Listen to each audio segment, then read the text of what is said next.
Seperti yang tadi sudah disampaikan bahwa Kementerian Pendidikan, Kebudayaan, Riset, dan Teknologi mencabut izin operasi 23 perguruan tinggi di berbagai provinsi per 25 Mei lalu.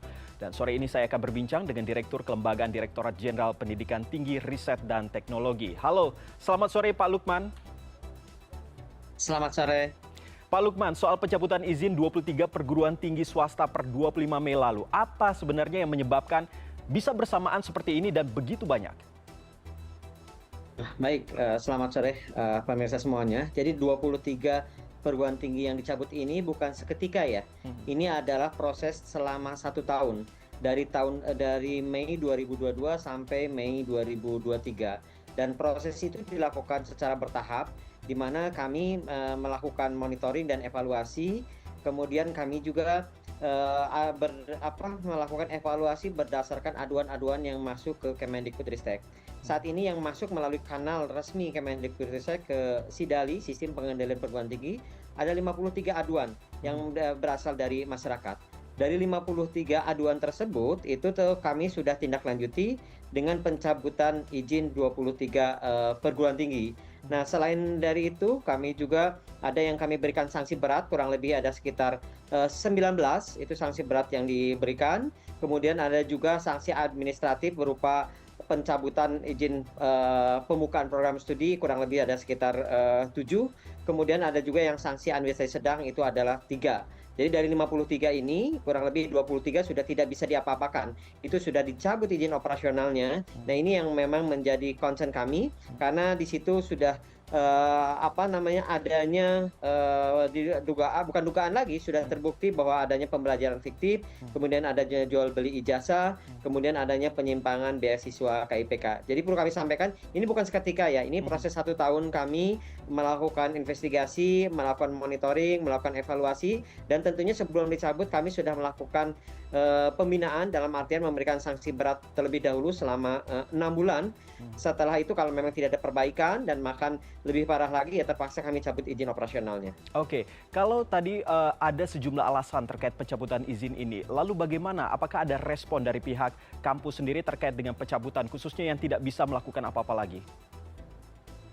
Ya, tentunya ada beberapa respon. Ada yang memang menerima, yang memang sudah mau bagaimana lagi, itu memang kesalahan yang memang fatal. Ada juga yang memang mengajukan gugatan melalui PT UN. Kemudian ada yang memang tadi ibaratnya pasang badan itu adalah harusnya perguruan tinggi itu adalah membantu mahasiswa supaya bisa pindah kuliah, kemudian membantu dosen pindah dan yang lainnya. Tapi ada juga yang akhirnya yaitu tadi tanda kutip melarikan diri dari tanggung jawabnya kepada mahasiswa. Ini menarik soal sebaran kampusnya. Tadi sudah kita lihat sama-sama ada beberapa daerah tentunya di Indonesia. Tetapi kalau kita melihat sendiri dari kampusnya ini, sebenarnya kampusnya tersebut apakah kampus yang memang benar-benar cukup besar dengan mahasiswa yang cukup banyak, bahkan di atas 1.000, atau ini adalah kampus-kampus kecil? Oh iya, bervariasi, Mas Iqbal. Jadi saat ini ada yang memang mahasiswanya kurang lebih sekitar 200, 500, bahkan ada satu kampus yang mahasiswanya 6.000 isinya. Oke. Nah, di situ tentunya variasinya juga banyak. Nah, dilihat dari tingkat kesalahannya juga. Jadi ini kami memang tidak melihat besar kecilnya perguruan tinggi, tapi melihat tingkat kesalahan yang dilakukan oleh perguruan tinggi tersebut, di mana sudah masuk kepada sanksi berat sesuai dengan Permendikbud 7, dan apabila tidak bisa lagi diperbaiki, terpaksa kami harus mencabut izin operasionalnya. Oke. Lalu bagaimana nasib pegawai maupun mahasiswanya? Apakah memang pemerintah ini bisa menjamin, terutama soal diterimanya mahasiswa ini di kampus lain? Ya, jadi begini, kalau mahasiswa itu bisa membuktikan ada proses pembelajaran. Jadi kalau yang namanya pembelajaran itu ketika masuk dia akan bayar. Kemudian setelah bayar dia akan ada namanya KRS, Kartu Rencana Studi. Ada namanya KHS, Kartu Hasil Studi, atau nanti dia istilahnya transkrip. Kemudian nanti kalau dia akan sidang ada yang skripsi. Kalau itu dia bisa dibuktikan dengan valid, itu kami akan membantu pindah kemanapun. Bahkan saat ini beberapa perguruan tinggi menyatakan diri siap menerima mahasiswa pindahan dari kampus-kampus yang kami nyatakan ditutup. Tapi problemnya adalah ketika mahasiswa tersebut tidak bisa membuktikan bahwa saya belajar di situ semester berapa, kemudian mata kuliahnya apa, dosennya siapa. Kemudian bukti-bukti, contohnya kalau ada dia memang betul tugas akhirnya mana? Nah, inilah yang kesulitan kami ketika mahasiswa di perguruan tinggi bermasalah tersebut tidak memiliki rekam jejak akademik yang bagus. Dalam artian itulah yang harus dilakukan oleh perguruan tinggi. Semua rekam jejak itu disimpan dengan baik dan dilaporkan kepada negara yang disebut dengan pangkalan data pendidikan tinggi. Nah, itulah kesulitan kami ketika mahasiswa tidak bisa membuktikan ketika kampus lari dari masalah dengan adanya korban ribuan korban ini yang kami hanya bisa membantu dengan mahasiswa tadi di ranahnya pidana itu dalam tanda kutip penipuan. Kalau di ranah akademi kami pasti akan membantu selama rekam jejaknya ada. Sehingga apa? Sehingga kampus yang akan menerima mahasiswa itu akan nyaman. Oh, dia semester berapa? Apa 4 semester? 4 semester itu akan diakui semuanya atau dari 4 semester itu ada setahun yang memang diakui, setahun tidak diakui. Itu ada proses namanya konversi. Ada proses namanya matrikulasi. Itu supaya ada penyesuaian dengan kampus yang baru. Jadi tidak serta-merta di sini 4 semester tinggal lanjut saja semester kelima. Nah, inilah ada proses nanti penerimaan, seleksi dan yang lainnya yang akan dilakukan oleh kampus penerima supaya kampus penerima itu juga tidak terkena imbasnya. Jadi harus betul-betul selektif. Seperti itu. Berarti ini Pak Lukman, proses mekanismenya sendiri seperti apa? Apakah mereka harus langsung mendaftar terlebih dahulu ke kampus yang mereka inginkan atau harus melaporkan terlebih dahulu ke Kementerian Pendidikan, Kebudayaan, Riset, dan Teknologi? Jadi ada dua cara, Mas Iqbal. Jadi yang pertama, kalau yang smooth itu ketika badan penyelenggara atau perguruan tingginya bertanggung jawab. Dia akan memindahkan ke kampus manapun tanpa ada biaya apapun, langsung bisa dipindahkan. Itu yang baik sekali. Tapi ketika perguruan tingginya tidak bertanggung jawab, mahasiswa bisa memilih jalur mandiri. Dia mencari tingginya, kemudian setelah mencari perguruan tingginya yang akan menerima, dia tinggal melakukan verifikasi atau validasi ke LLDikti setempat. Jadi setiap wilayah itu, setiap provinsi ada namanya Lembaga Layanan Pendidikan Tinggi. Itu akan menerima posko pengaduan atau pengaduan dari mahasiswa yang terdampak gara-gara penutupan. Tolong bawa barang buktinya, semua proses pembelajaran akademik yang ada. Kalau memang itu bisa tervalidasi oleh tim kami langsung akan membantu proses pemindahnya secara mudah.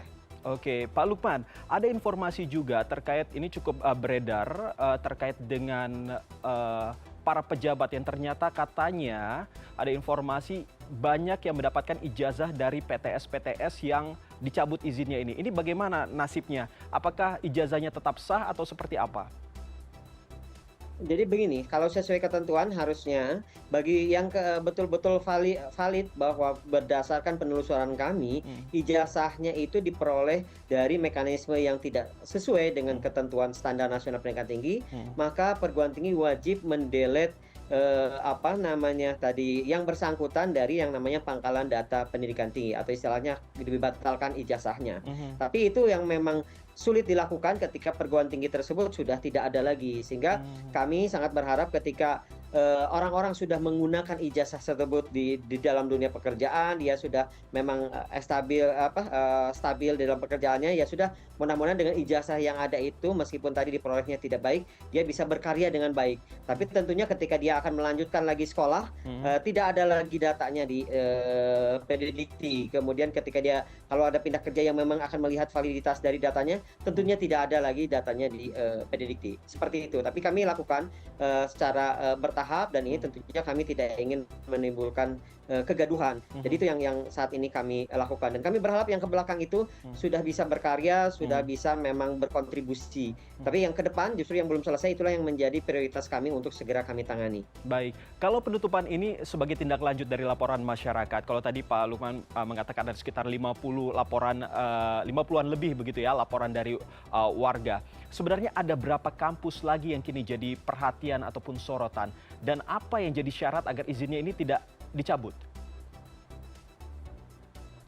Ya, baik, terima kasih. Jadi saat ini yang paling utama dan prioritas adalah pemenuhan standar nasional pendidikan tinggi. Nah, pemenuhan standar nasional pendidikan tinggi itu melalui proses yang disebut dengan akreditasi. Baik itu melalui proses Badan Akreditasi Nasional atau juga melalui proses Lembaga Akreditasi Mandiri. Nah, disitulah akan dilihat bahwa perguruan tinggi tersebut memenuhi standar atau tidak. Nah, oleh karena itu bagi perguruan tinggi mohon mengikuti ketentuan standar nasional pendidikan tinggi dengan mengikuti mekanisme akreditasi dan melaporkan kepada menteri Tapi sesuai dengan SK-nya, ketika menerima SK, di dalam diktum SK itu jelas bahwa melaporkan setiap akhir semester pembelajaran kepada menteri melalui yang disebut dengan pangkalan data pendidikan tinggi. Sehingga semua rekam jejak pembelajaran dari mahasiswa itu akan diketahui oleh negara. Karena apa? Karena nanti ketika akan wisuda itu akan dicek dan mahasiswa itu akan diberikan nomor PIN, penomoran ijazah nasional, sebagai bagian dari pengakuan negara atas pembelajaran yang sudah dilakukan. Oke. Nah, ini terakhir Pak Lukman, ini jadwal akademik untuk mahasiswa baru ini kan akan berlangsung bulan Agustus nanti nih. Tentunya banyak mahasiswa, calon mahasiswa begitu yang mencari-cari kampus yang tentunya aman, nyaman, dan tentunya terakreditasi. Apa saran Pak Lukman bagi orang tua maupun calon mahasiswa agar tidak mengalami hal serupa? Jadi yang pertama, kami mengingatkan kami itu punya saluran yang namanya pangkalan data pendidikan tinggi. Di situ bisa dilihat profilnya kalau perguruan tinggi ini status akreditasinya seperti apa. Kemudian program studinya sudah terakreditasi atau belum. Kemudian berapa lama perguruan tinggi tersebut didirikan. Itu sudah terlihat rekam jejaknya. Bagi yang sudah memang baik akan terlihat dari tahun ke tahun seperti apa rekam jejak akreditasinya, siapa dosen yang akan mengampu di situ, mohon dilihat di situ.